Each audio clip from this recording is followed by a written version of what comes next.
Hello friends, मैं गौरव। आज का हमारा टॉपिक डॉक्टर द्वारा लिखे गए प्रिस्क्रिप्शन में जो टर्म्स रहते हैं उसके बारे में है। इस वीडियो के थ्रू हम ये जानेंगे कि डॉक्टर द्वारा जो पर्ची लिखा गया है उसमें जो कॉमन टर्म्स हैं उसको हम खुद से कैसे जान सकते हैं। यदि बीपी लिखा हुआ है तो ब्लड प्रेशर होता है। बीएसएफ का मतलब ब्लड शुगर इन फास्टिंग होता है। यूसीजी मतलब अल्ट्रासोनोग्राफी या फिर अल्ट्रासाउंड होता है। सीएक्सआर मतलब चेस्ट एक्सरे होता है। टीएमपी या फिर टी मतलब टेम्परेचर होता है। पीआर मतलब पल्स रेट होता है। आरआर मतलब रिस्पायरेशन होता है। एचआर मतलब हार्ट रेट होता है। यदि दवा के पर्चे पे बीआईडी लिखा हो या बीडी लिखा हो तो 2 टाइम अ डे होता है। टीआईडी टीडीएस मतलब 3 टाइम अ डे होता है। ओडी मतलब वंस इन अ डे होता है। अगर क्यूडी लिखा रहे तो एवरी डे होता है। क्यूआईडी का मतलब 4 टाइम अ डे होता है। एसओएस मतलब अगर ज़रूरत पड़े, यानी कि पेशेंट को जब दवा की ज़रूरत पड़े तब दवा को देते हैं, इफ़ नीडेड। एचएस और बीडी मतलब बिफोर स्लीप, यानी सोने से 1 घंटा पहले। बीबीएफ का मतलब बिफोर ब्रेकफास्ट या फिर खाली पेट होता है। पीसी मतलब आफ्टर मील्स, यानी खाने के बाद होता है।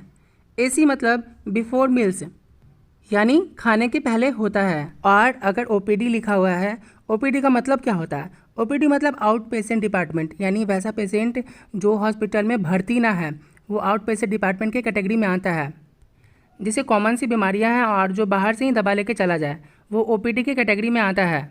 बाहर से दवा ले जाने का मतलब कि वो वहाँ पे भर्ती ना हो। और अगर आईपीडी की बात करें तो इन पेशेंट डिपार्टमेंट, वैसा पेशेंट जो हॉस्पिटल में भर्ती है, ये ओपीडी के जस्ट अपोजिट होता है।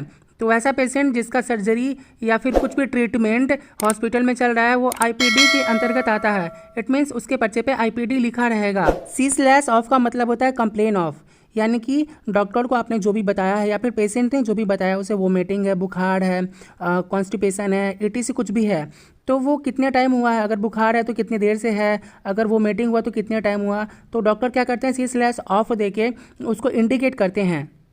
केयर ऑफ का मतलब होता है जो आपने डॉक्टर को बताया, यानी कि पेशेंट ने जो डॉक्टर को बताया और डॉक्टर ने जो एब्जॉर्ब किया वो होता है।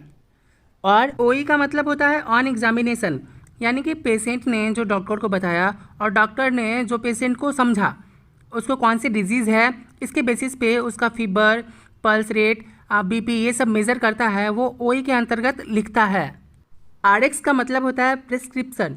जो डॉक्टर ने पर्ची लिखा है उसके ऊपर आरएक्स लिखा रहता है। इट मीन्स जो पेशेंट को वो देखा है और देखने के बाद जो वो पर्ची लिखता है वो आरएक्स ऊपर लिखता है, वो आरएक्स के अंतर्गत आता है पर्ची जो लिखता है। टीएक्स मतलब होता है ट्रीटमेंट, जो डॉक्टर ने ट्रीटमेंट किया, या फिर आरएक्स और ट्रीटमेंट में भी सेम है, कभी आरएक्स की जगह पे टीएक्स भी लिखा हुआ रहता है। डीएक्स मतलब होता है डायग्नोसिस। अगर आप डॉक्टर के पास गए हैं एज अ पेशेंट, तो डॉक्टर ने क्या देखा आप में, कौन सी बीमारी है आपको, तो वो डायग्नोसिस की जगह पर डायग्नोज जो भी किया है वो उसके स्लैश देके वो बीमारी लिखेगा, डैश देके वो बीमारी लिखेगा। अगर आपको मलेरिया है तो मलेरिया लिखेगा, फीवर है तो फीवर लिखेगा, या फिर एटीसी जो भी है वो डीएक्स के अंतर्गत वो लिखेगा। एचएक्स का मतलब हिस्ट्री होता है, या फिर एचओ भी रहता है, हिस्ट्री ऑफ, यानी कि पेशेंट ने डॉक्टर के पास पेशेंट आया और वो बता चुका है पहले से कि उसको पहले ये बीमारी हो चुका है। मान लीजिए उसको पहले मलेरिया हो चुका है और ये दोबारा हुआ है, तो वो एचएक्स के अंतर्गत लिख सकता है, उसको एचओ के अंतर्गत लिख सकता है कि ये बीमारी इसको पहले से है। या फिर कोई भी कॉमन सी बीमारी जो उसको पहले से है, वो एचएक्स के अंतर्गत वो लिखता है। एसएक्स का मतलब होता है सिम्टम्स, यानी कि जो भी डिजीज़ है उसके क्या सिम्टम्स पेशेंट में दिख रहे हैं। अगर फीवर है तो उसको कपकपी होगी, ठंड लगेगा, वो एसएक्स के अंदर इंडिकेट करते हैं डॉक्टर्स। सी का मतलब होता है विथ, यानी कि एक डिजीज़ के साथ में अगर कोई और भी डिजीज़ है आपको, तो वो सी के साथ में इंडिकेट करते हैं। जैसे आपको फीवर के साथ में लूज मोशन है तो डॉक्टर क्या करेंगे, फीवर ब्रैकेट में सी लिखेंगे और उसके बाद लूज मोशन लिखेंगे। इसका मतलब होता है कि फीवर के साथ में लूज मोशन भी है। S/S का मतलब होता है sign and symptoms. Sign and symptoms का मतलब है जो पेशेंट डॉक्टर के पास जाता है और वह कुछ बताता है अपने तरीके से, तो डॉक्टर जो डायग्नोस करते हैं उसके बेस पे वो देखते हैं कि उसको कौन सा प्रॉब्लम है। जैसे अगर कोई पेशेंट आता है और बोलता है कि उसको कपकपी हो रहा है, सर में दर्द है, तो हो सकता है कि उसको फीवर हो सकता है। अगर वो बोले पेट में दर्द है तो हो सकता है एब्डोमिनल कोई डिजीज़ उसको हो सकता है। नेक्स्ट है STAT। इसका मतलब होता है इमीजिएटली, जितना जल्दी हो सके उसको वो दवा देना चाहिए।